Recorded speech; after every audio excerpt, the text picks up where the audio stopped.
We don't need to give long speeches. I'm very, very disturbed. अभी मेरे एक साथी ने कहा कि ये सभा जो है जहां हम लोग उपस्थित हैं, यहां कोई हृदय वाली बात नहीं होती है, यहां सब मैटर ऑफ फैक्ट वाली डिस्कशंस होती हैं. He is absolutely right. हम लोग बहुत ही रूटीन तरीके से स्पीचेस दे रहे हैं, ट्राइंग टू स्कोर कि कौन कितना अच्छा बोलेगा और कौन कितना लंबा बोलेगा. मैं नहीं बोलना चाहती हूं. आप शिंदे जी यहां मौजूद हैं. सबसे पहले कल जब ये बातें बाहर आई, क्या सरकार ने उस परिवार को किसी तरह की संवेदना जताई? अभी दिया. Did you publicly make any announcement saying that we are really sorry that something so shameful has happened in our country? Forget the state. And we will take very, very strict actions. Sir, I am basically an artist and I am terribly disturbed by this. I am very worried about the parents of this girl. What is going to happen to her? Everybody will forget, but she will remember for the rest of her life. It will be a scar. It's a terrible mental torture, more than physical. How are you going to repay for this? Every day, sir, women are getting raped by their fathers, their brothers, their cousins, their uncles. Sir, it's a shame. We are bringing in bills to protect certain section of society who are deprived. What about women who bring you into this world, sir? Where is their protection? Do you not think that we should think about it very seriously?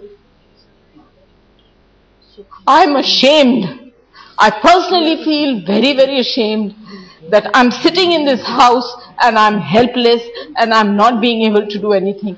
And I'm certainly very, very disturbed, and I'm equally disturbed by the answers that keep coming and being placed on this August House by the ministers concerned, which are totally incorrect. I do not know what else to say.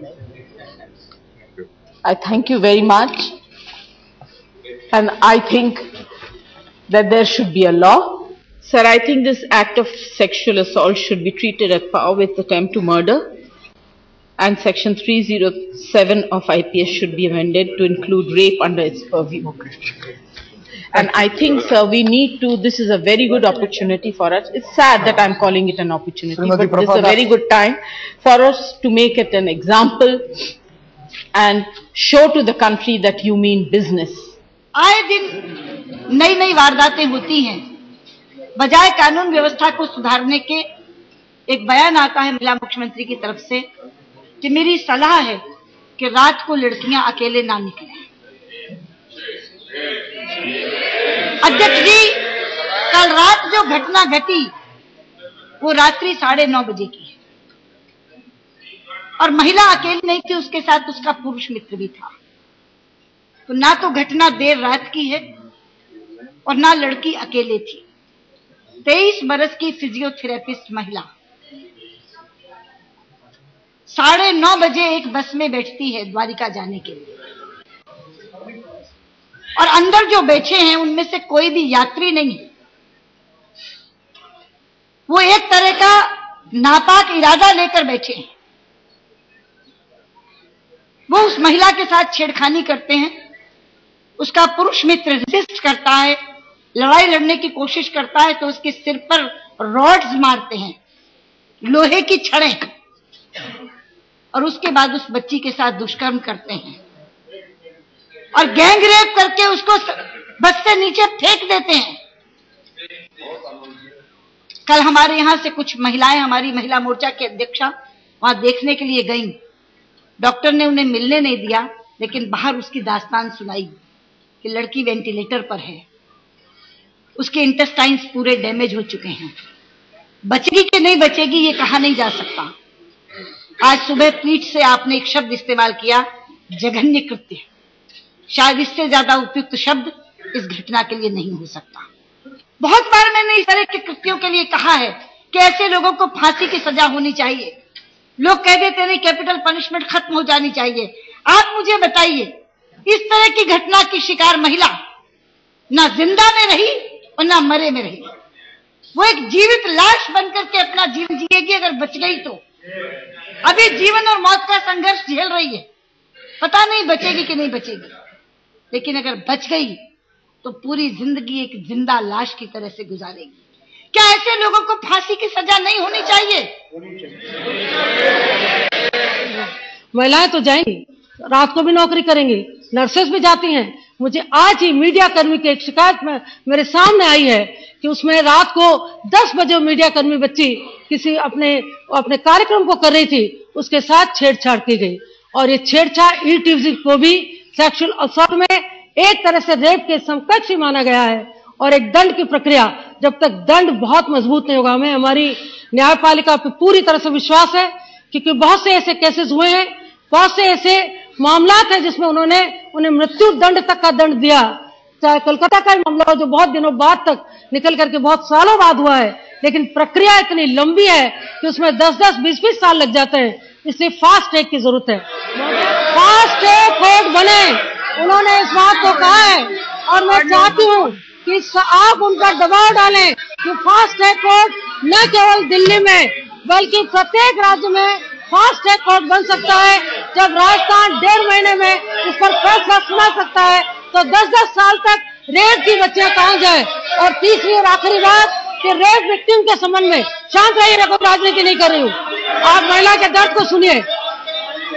महोदय, 1.5 महीने में इसका फैसला एक राजस्थान की court ने सुनाया था। कोर्ट चाहे तो इस पर फैसला कर सकती है। प्रसिद्ध जो दार्शनिक ने कहा था, you can, that's why you should. सरकार भी, प्रशासन भी कर सकता है, इसलिए उन्हें करना चाहिए। It is a large reassurance that cutting across political lines, cutting across gender divides, that we have united to fight a blot on a social conscience when an incident like this happens. All of us collectively are people who are oriented towards safety of women. This is really not the time to nitpick and say who is to blame. Collectively, it is a social failure, and yes, we demand. Let me finish. It is people like you who don't allow us to talk. Listen first. I will allow you later. Sir, this is the tragedy of our time, sir. Please. That there is such intolerance that they don't want to hear a woman's point of view at the end of the story. No, you don't criticize. Please, sir, I should be permitted. Yeah. I am saying repeatedly incidents. I am not here to defend anyone. I am here to condemn, and if you are capable of listening, please listen. Sir, the issue is, I am not going to allow this incident to become another statistic. A young girl, within her right, empowered by the Constitution, moved around in Delhi. A terrible, terrible atrocity has happened. This cannot be compensated by cash. It will not be compensated by shouting in this house. It cannot be compensated by...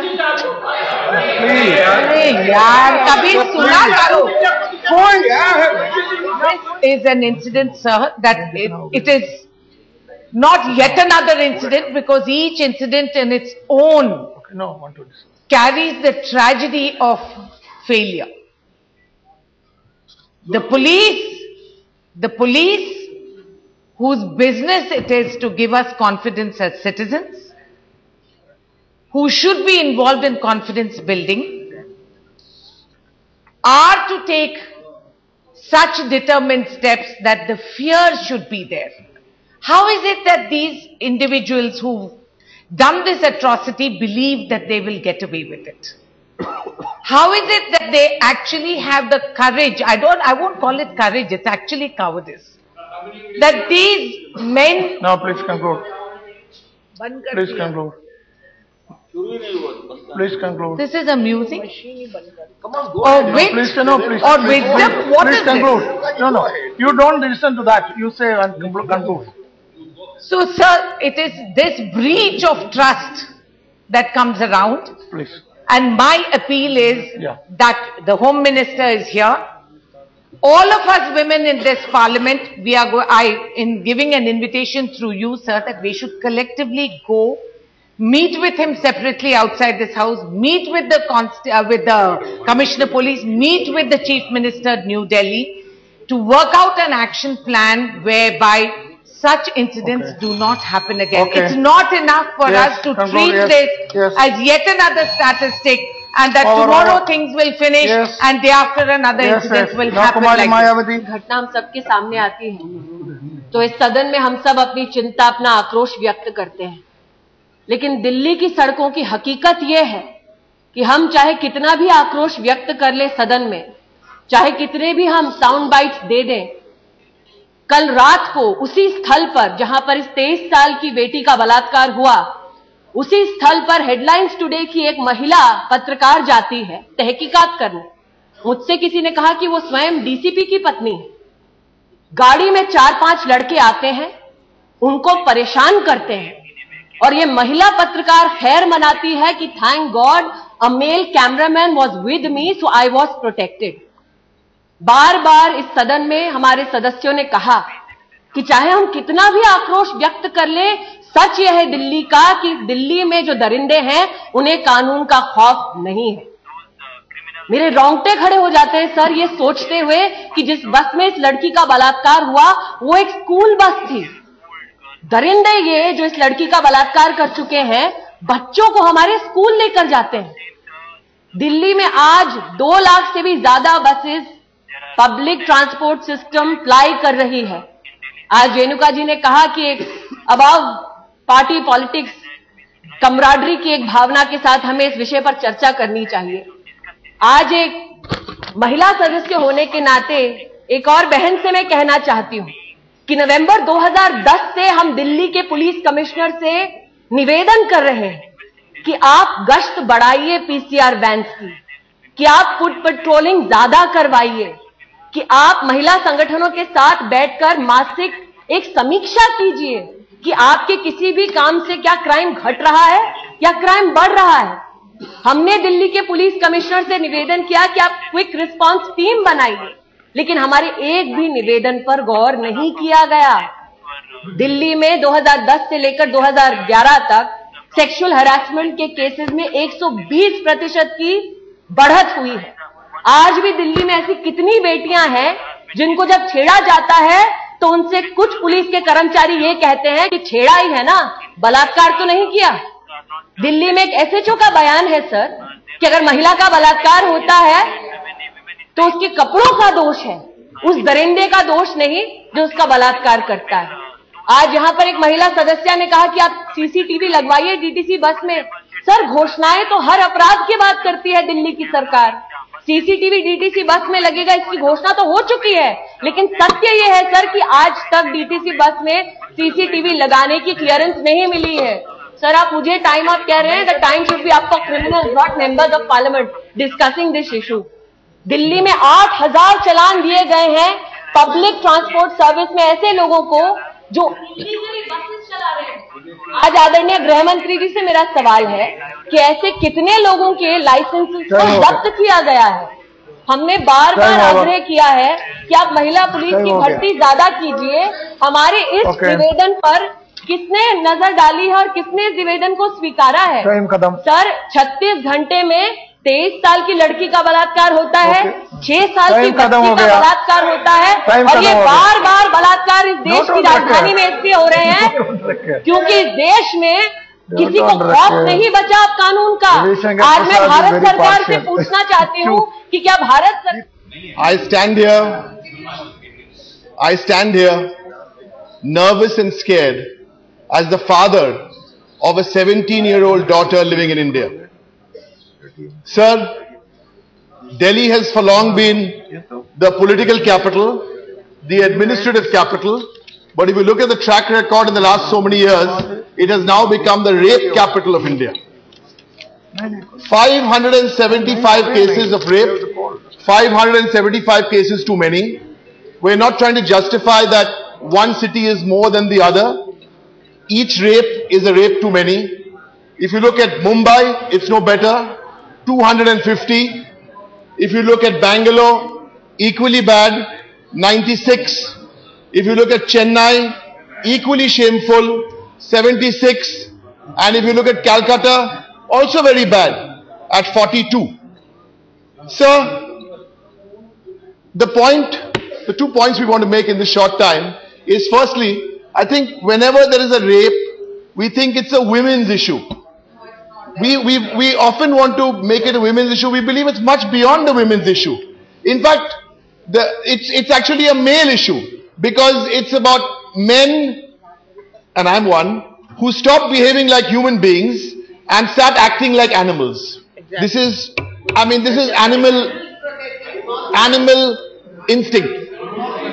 And as some of you are saying, and I agree, as some of you are saying, I agree, this is even worse than animals, because when I was listening to the discussions in the morning, and we were having the rules in the Rajya Sabha, this notice, that notice, the girls who get raped get no notice. They get raped whether they are traveling by bus, whether they are traveling by train. Sir, we know this. I want to offer just 2 quick solutions, and I don't believe that these are the only 2 solutions being offered.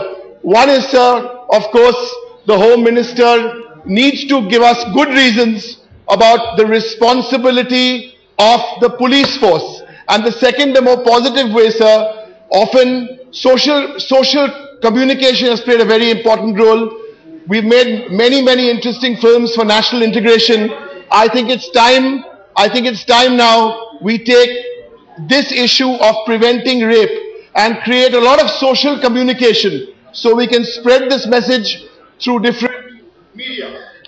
Sir, cutting across the party line, cutting across the gender, everybody has condemned it. Vankaiah ji, as the chairman of the Home Committee, has given us the figures. So there is no need for repeating it. Everybody is anguished, everybody is angry, everybody has expressed their feeling. This is not the time to make the speeches.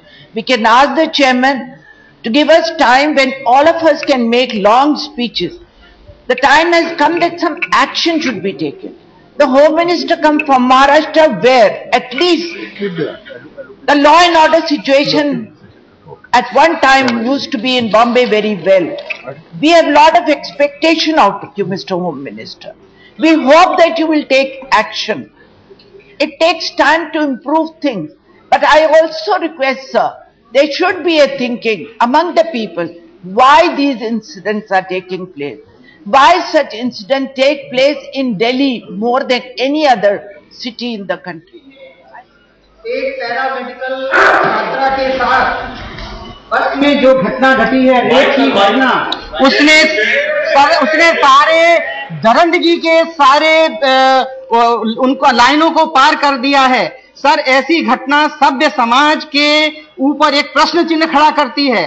Sir, हम चाहेंगे कि आप UPA सरकार के home minister को यहाँ बुलाइए। हम उनसे पूछना चाहते हैं कि ये तो उनके ऊपर भी प्रश्न चिन्ह खड़ा होता है कि कैसी पुलिस की व्यवस्था है, इस तरह कानून व्यवस्थाओं की धज्जियां उड़ रही हैं। दिल्ली महिलाओं के लिए नर्क बनती जा रही है, नर्क बनती जा रही है। यहाँ महिलाएं सुरक्षित नहीं है, यहाँ महिलाएं सुरक्षित नहीं है। सर, हम चाहते हैं सर उनको बुलाइए। सर, कानून व्यवस्था के ऊपर ये बड़ा प्रश्न खड़ा करती है। इससे पहले भी काफी घटनाएं आई हैं, मासूम बच्चियों के साथ जो जुर्म ज्यादती हो रही है, बलात्कार जो उनके साथ किया जा रहा है। तो इस किस्म की घटनाएं जो दिल्ली में आए दिन हमारे सामने आ रही हैं, और इस संबंध में हालांकि मुझसे पूर्व काफी माननीय सदस्यों ने काफी कुछ बोला है, उससे तो मैं अपने आप को संबद्ध करती हूँ। लेकिन इसके साथ ही मेरा ये भी कहना है, खास तौर से माननीय गृह मंत्री जी से, कि जो इस किस्म की वारदातें करते हैं, जो इस किस्म के एलिमेंट्स हैं, तो उनके खिलाफ काफी सख्त से सख्त कार्रवाई करने की जरूरत है। हालांकि ये जो अभी बस में वारदात हुई है एक छात्रा के साथ, तो दिल्ली पुलिस ने इसमें काफी कोशिश की है। इसमें उन्होंने जो मुलजिम है उनको पकड़ा है, जो एलिमेंट्स है उनको पकड़ा है, लेकिन केवल काम पकड़ने से नहीं चलने वाला है। जो दोषी लोग हैं उनको पकड़ लिया है तो उनसे पूछताछ हो रही है, केवल पकड़ने से काम नहीं चलेगा, उनके खिलाफ इतनी सख्त से सख्त कार्रवाई होनी चाहिए कि फिर आगे चलकर तो जो लोग इस किस्म की वारदातें करने का वो जो कोशिश भी वो ना करें तो, और ये वारदातें आगे रुके, क्योंकि वारदातें हो जाती हैं, हम मुलजिमों को पकड़ लेते हैं, लेकिन उसके बाद कुछ समय तक ये मामला गर्म रहता, फिर ठंडे बस्ते में चला जाता है। और मेरा माननीय गृह मंत्री जी से ये कहना है कि जब इस किस्म की वारदातें होती हैं और जब दोषी लोगों को पकड़ लेते हैं तो उनके खिलाफ क्या सख्त से सख्त कार्रवाई की जा रही है, उसकी भी यदि सही मायने में पब्लिसिटी अच्छी तरीके से हो जाए, उसकी पब्लिसिटी अच्छी तरीके से हो जाए तो जो लोग इस किस्म की वारदातें करते हैं तो मैं समझती हूँ कि उनका मनोबल गिरेगा। I will take a detailed review with the Delhi police officers and ensure that all the necessary steps which need to be taken to take Delhi safer for women. If there are any lapses, the strict action will be taken against the concerned police officers. The specific routes have been identified which are used by women returning from their workplaces like call centers, BPOs at night, and the number of emergency response vehicles.